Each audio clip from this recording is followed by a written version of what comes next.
En quête d'énigmes. L'interview impromptue.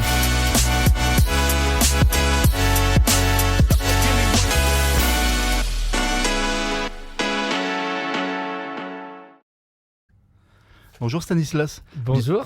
Bienvenue dans cette interview impromptue. Alors je ne sais rien de toi, je vais te découvrir tout au long de cet épisode. Tu m'as donné 5 mots pour que je puisse préparer l'interview. Je vais les citer tout au long de notre voyage et nous allons construire une interview ensemble. Le premier mot que tu m'as donné, c'est rêve. Ouais, c'est rêve tout simplement parce que depuis que je suis petit, j'ai un rêve, c'est de devenir un artiste pluridisciplinaire à l'américaine. Et je pense que ce rêve, il a commencé déjà depuis tout petit avec ma grand-mère, tu vois. Tout simplement qui m'a fait découvrir Chantons sous la pluie avec Gene Kelly, et à partir de ce moment-là je me suis dit je vais être comme cet homme, je vais chanter, je vais danser et je vais jouer la comédie. Et je pense que c'est ce qui m'a donné envie déjà de rentrer dans le milieu artistique, et à l'heure d'aujourd'hui c'est ce qui m'a donné envie de continuer de faire ce que j'ai envie de faire, c'est-à-dire de la musique, de danser, d'être à la fois sur des plateaux chanter et en même temps danser. Et ouais, c'est ce qui m'anime. Je pense que quand on a un rêve, il faut aller jusqu'au bout. Et même si c'est compliqué, parce que parfois ça va être très compliqué. Et pour le coup, je l'ai vécu avec mon grand-père. Je me suis occupé de mon grand-père pendant 4 ans. Du coup, j'ai mis ma vie de côté pour lui, pour s'occuper de lui. Après, les valeurs familiales chez moi, c'est très présent. Et donc, je pense que ce rêve m'a toujours animé et est toujours resté en moi de me dire un jour, Stan, tu seras reconnu par ton talent et par ce que tu fais. Et tu vas dégager tellement de good vibes aux gens, et c'est mon but de faire danser, de faire rire les gens, de les faire rêver. Et je pense qu'il ne faut jamais oublier de rêver, et si on a un rêve, il faut aller jusqu'au bout et laisser personne entraver ce chemin-là. Donc tu es un grand rêveur. Je suis un très grand rêveur. Alors en deuxième mot, tu m'as donné rétro. Ouais, rétro. Alors pourquoi rétro ? Je dirais tout simplement rétro parce que depuis que je suis jeune, c'est ce qui m'a donné aussi envie de faire de la funk music. Depuis que je suis jeune, j'ai jamais été dans l'air de mon temps. Arrivé au collège, on va dire, j'étais déjà à écouter Stand By Me des Benny King, ou à écouter tous les vinyles de ma mère avec sa grosse chaîne hi-fi. Et alors qu'à ce moment même, présentement quand je suis au collège, on écoute plutôt du Colonel Reyel, tu vois.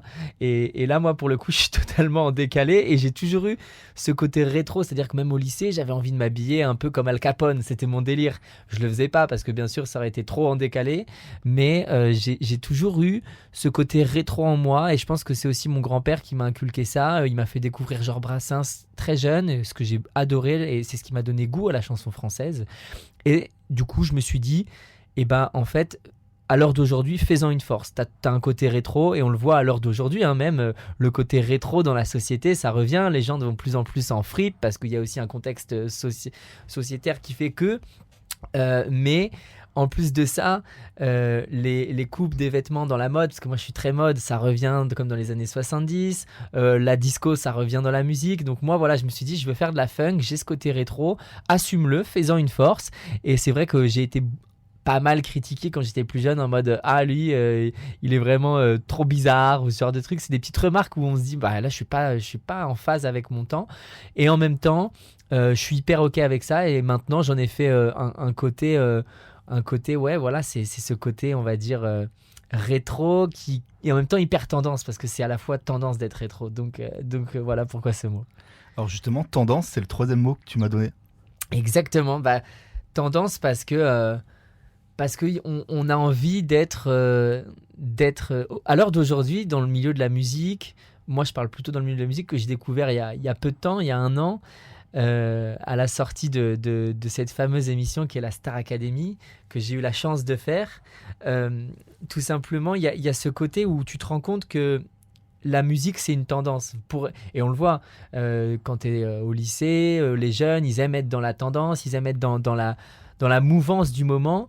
Et alors, faut pas avoir peur de casser ces codes et d'aller voir au-delà, puisque là, pour ma part, et je discute vraiment pour ma part, c'est-à-dire que mon point de vue, ça fait pour moi 15 ans que dans le milieu de la musique pop, on fait les mêmes choses. On fait les mêmes rythmiques, on fait les mêmes consonances. Et on a peur d'aller voir ailleurs, mais je pense qu'à un moment donné, il faut aussi tourner une page, et que ça fait 15 ans qu'on écoute les mêmes style de musique et que ça serait bien que... Et ça arrive tranquillement avec Juliette Armanet, avec beaucoup d'autres personnes. Et du coup, voilà, moi, je reviens avec ce côté très funky. Et mon côté tendance, bah voilà, je reste fidèle à moi-même avec ce côté très rétro, comme on vient de parler juste avant.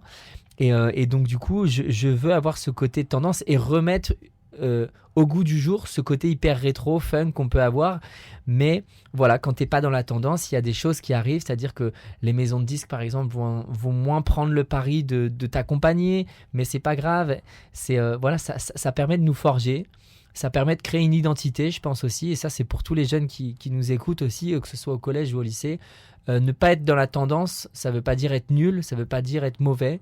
Ne pas être dans la tendance, c'est aussi bien, c'est aussi se chercher, c'est aussi se trouver. Et de toute façon, qu'est-ce que la tendance ?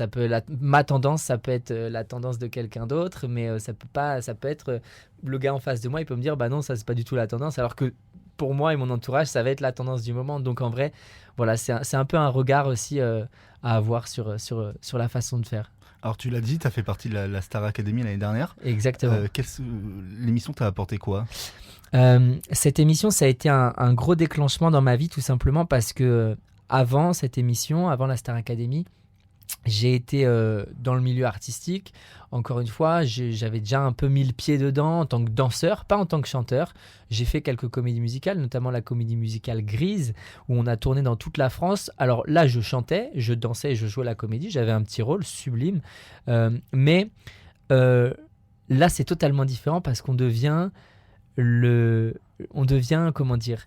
On devient le rôle principal, voilà. On devient le rôle principal sur la scène dans la Star Academy. Et donc, du coup, tout change. Les regards sont que sur toi. T'es pas dans un ensemble, dans un spectacle. Donc, les gens qui disent « Ouais, il avait déjà de l'expérience », rien n'est pareil. Et puis, moi, j'étais danseur. Donc, ça m'a apporté beaucoup de choses. Déjà, de la confiance en moi. Je suis quelqu'un qui doute énormément, mais je pense que c'est aussi bien de savoir douter, de douter de soi de temps en temps, pas trop, parce que ça devient vite chiant, mais ça permet d'avancer, ça permet de se perfectionner dans notre travail. Donc ça m'a donné de la confiance en moi au chanteur que je suis, et ça a aussi permis de définir ce que je voulais faire artistiquement en sortant. On a eu la chance dans cette émission d'évoluer, je pense, personnellement, puisqu'on est coupé de tout le monde. Donc, c'est toi face à toi-même et tu te débrouilles avec tes doutes, tes peurs, tes angoisses. Donc, tu apprends à gérer tout ça, à gérer ce stress, à gérer ces angoisses. Et en même temps, tu te dis, en fait, si je suis là, c'est que je suis capable d'y arriver. Et je pense que quand on pense comme ça, quand on est capable et quand on se dit capable, on y arrive. Dans tous les cas. Même si ce n'est pas le résultat attendu, on y arrive et on est content de soi. Et en sortant de l'émission, je me suis dit, ok, tu as réussi à chanter avec Louise Attaque, avec Feu Chatterton, qui sont des artistes incroyables, avec Christophe Soulem. Et à aucun moment, je me suis senti en dessous ou élève. C'est-à-dire que quand j'étais sur scène, je me sentais, et je pense que tous mes camarades le diront, je me sentais au même niveau, artiste à artiste, pas élève avec un artiste. Et ça, c'est aussi l'énergie que les artistes en face de nous ont transmis à ce moment-là. Mais du coup, ça confirme vraiment le fait que tu te dis, ok, je suis à la bonne place, c'est ça que je veux faire. Et donc, en sortant, j'avais déjà eu cette idée de par mes expériences passées où j'ai fait une école de comédie musicale, puis après je suis parti dans une école de danse pure où j'ai appris l'histoire de la funk music, d'où ça venait, l'histoire de comment on la danse, d'où ça vient, d'où ça provient. Et quand tu creuses un peu, tu te rends compte que ça vient de très loin. Et encore une fois, comme je t'ai dit tout à l'heure, j'ai été bercé dans les années 80. Donc je me suis dit, je veux faire revenir un style qui est du coup de la pop funk et mettre de la funk dans cette pop actuelle. Et en même temps, il y a un style qui s'appelle la French Boogie, qu'on écoutait dans les années 80, que tous nos parents connaissent, qui s'appelle notamment des groupes comme Élégance, 5h du mat, j'ai des frissons, je claque des dents et je monte le son. Et voilà, je me suis dit, on faisait des sons comme ça. Il y a eu une ère pendant quelques années qui est passée avec ce style musical. Je veux le faire revenir. Je pense que c'est tout à fait dans l'ère actuelle. Mon rêve, encore une fois, tu vas en parler, c'est le premier mot, mais ça serait pouvoir, dans mon prochain album qui va commencer à se construire d'ici quelques temps, faire des feats avec des rappeurs, tu vois, notamment PLK, Hamza, pourquoi pas, parce que je pense qu'il peut y avoir un crossover entre la variété française pop-funk qui est en train d'arriver avec des rappeurs qui s'ouvrent à de belles choses. notamment Jul sur un de ses derniers albums, qu'on aime ou qu'on n'aime pas. Je parle pas de ce qu'il fait artistiquement parlant, je parle de son ouverture d'esprit artistique, où il a été faire un feat avec Dabble, et donc Dabble qui travaille avec moi sur ce qui fait partie de mon équipe et avec qui on a fait la réalisation musicale de mon titre. Donc voilà, c'est tout ça. Alors la nouvelle saison de la Starac sort dans quelques jours, la batte démarre dans quelques jours, est-ce que tu vas regarder? Oh, bien sûr, j'ai prévu de regarder justement avec mes collègues de la Starac et le samedi soir. Et après, dire que je vais regarder toutes les quotidiennes, je ne sais pas. Je pense que je vais essayer parce qu'on a aussi du boulot, hein. Il y a aussi du taf et il y a pas mal de taf qui arrive. Là, je suis sur la préparation d'un deuxième single qui va arriver à la fin de l'année.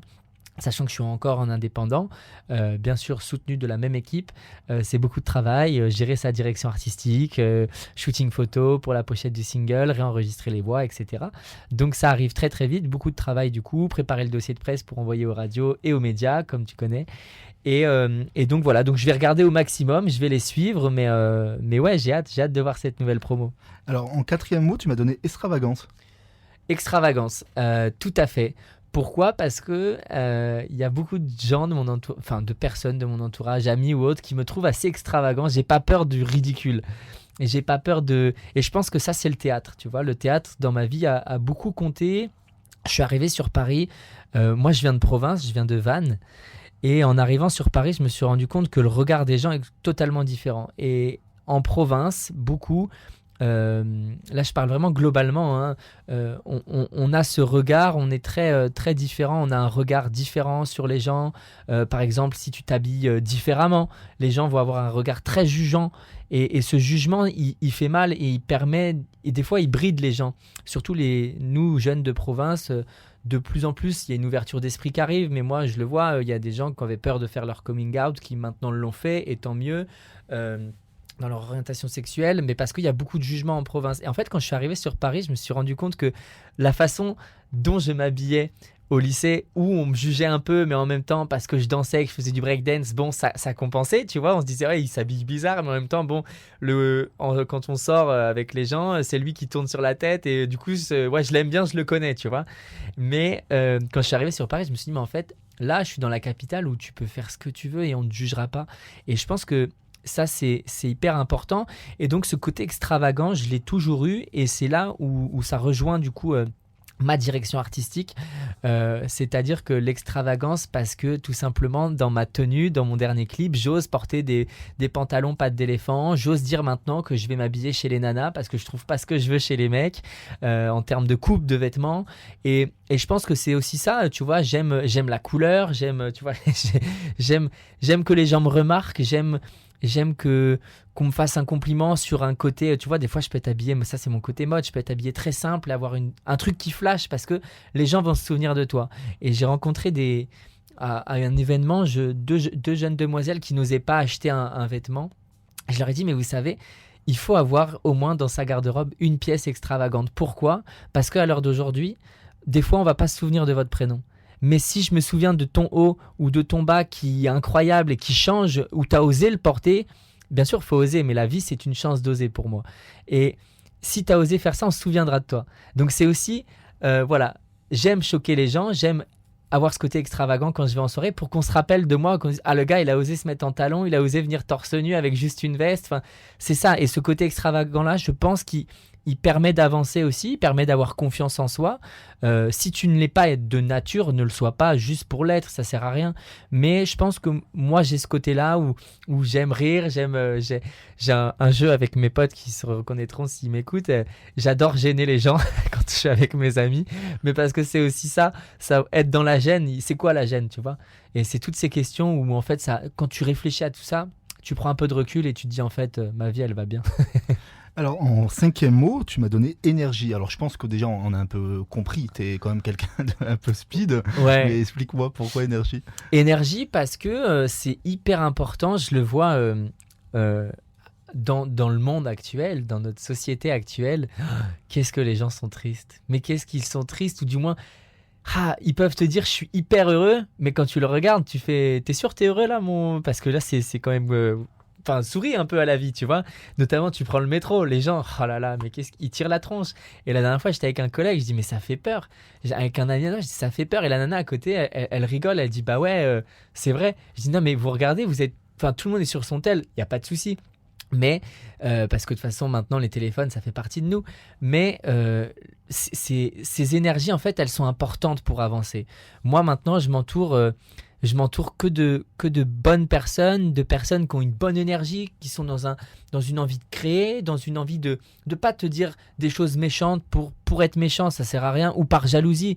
Il y a beaucoup de jalousie. Aux États-Unis, tu vas aux États-Unis ou à Londres, on va venir te voir et on va te dire, ah tiens, tu fais ça, je peux t'aider, ou ah super, trop bien mec, c'est cool.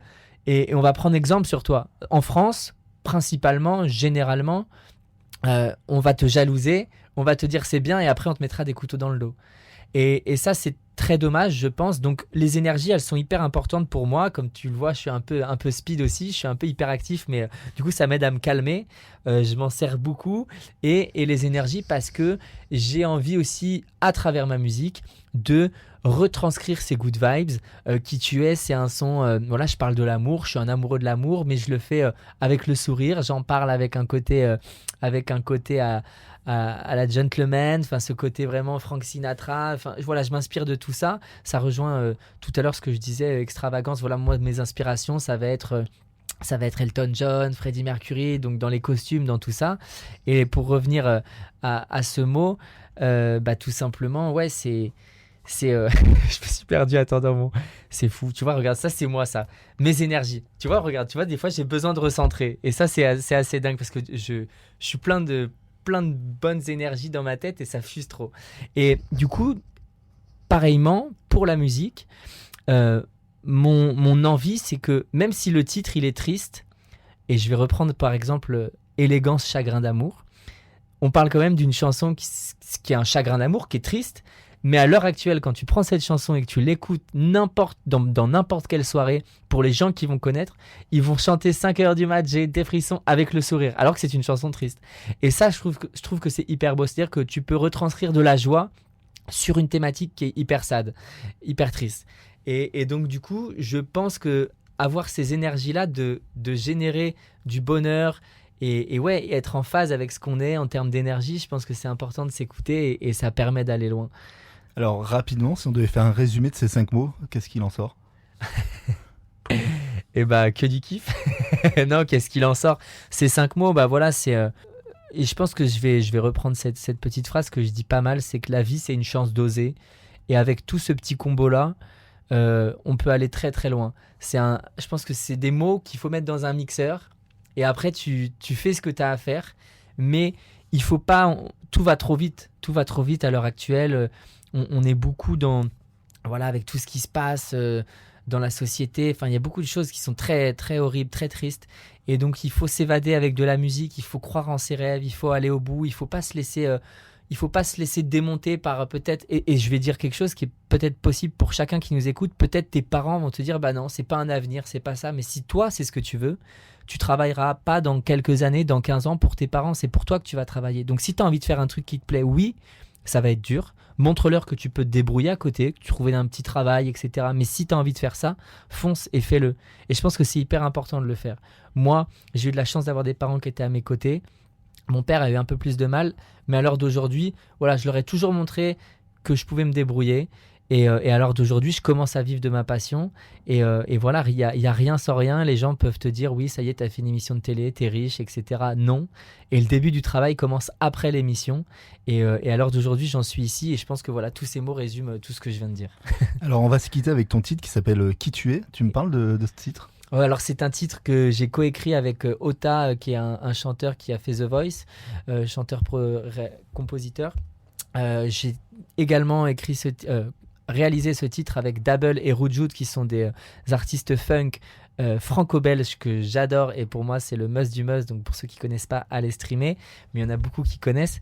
Et avec Jérémy Chaperon, candidat de la Star Academy 7, voilà, ils m'ont soutenu sur ce projet. Je voulais parler de l'amour, je suis un amoureux de l'amour, qui tu es, ces relations qu'on peut avoir dans une vie, qui arrivent, que tu sois en couple, pas en couple, que tu aies envie de l'être ou pas, par moment tu rencontres quelqu'un en face de toi, tu te dis waouh, il y a une alchimie de dingue et c'est voilà, tu te dis j'ai envie de finir ma vie dans tes bras et ça se trouve dans 5 minutes tu la vois plus, mais il s'est passé quelque chose, il y a une alchimie, une énergie encore une fois très, très particulière et donc c'est ce que je voulais retranscrire à travers cette musique. Et encore une fois, je suis bien entouré puisque Double travaille à l'ancienne. Ce titre, il a été fait comme dans les années 80, que des synthés, des boîtes à rythme. L'ordinateur, il est juste là pour record. Et dans le processus actuel, maintenant dans la musique, on glisse des snares, des hats, des kicks avec un logiciel. Et là, non, tout est fait à l'ancienne. Une vieille boîte à rythme, un gros module des années 80 énorme où on vient taper dessus pour créer une rythmique. Et ça, c'est beau, tout est fait à l'ancienne. Donc, je suis très content de ce titre. C'est le premier et le premier d'une longue série puisque le deuxième va arriver à la fin de l'année. Il est en cours et voilà. Et après, il y aura un album on part sur un album, je pense un EP ou un album pour avant l'été prochain, mais ça, c'est tranquillement. D'abord, le deuxième single. Merci Stanislas d'avoir été avec moi dans ce voyage et du coup, on va se quitter avec Qui tu es. Allez, merci à toi, merci de m'avoir reçu et bonne écoute à tous. À bientôt.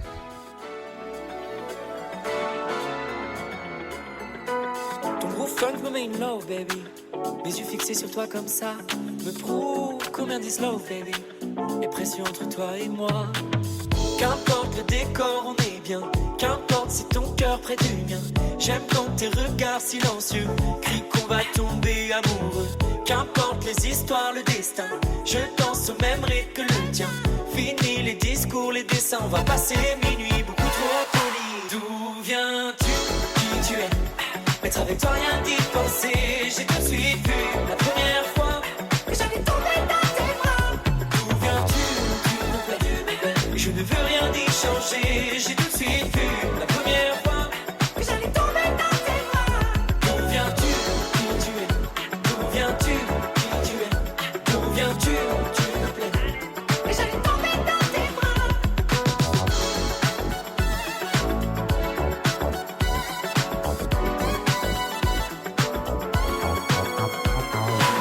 Tous tes silences font du bruit.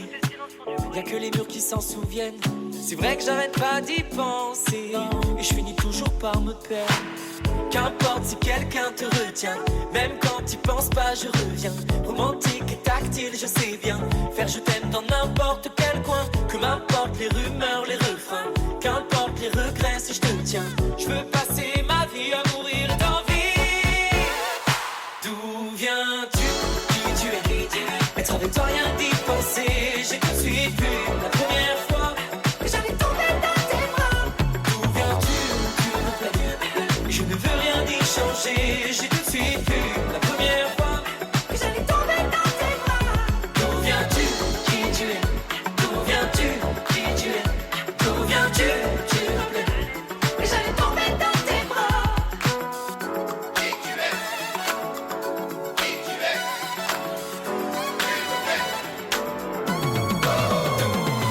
Viens-tu, qui tu es? Être avec toi, rien d'y penser. J'ai tout de suite vu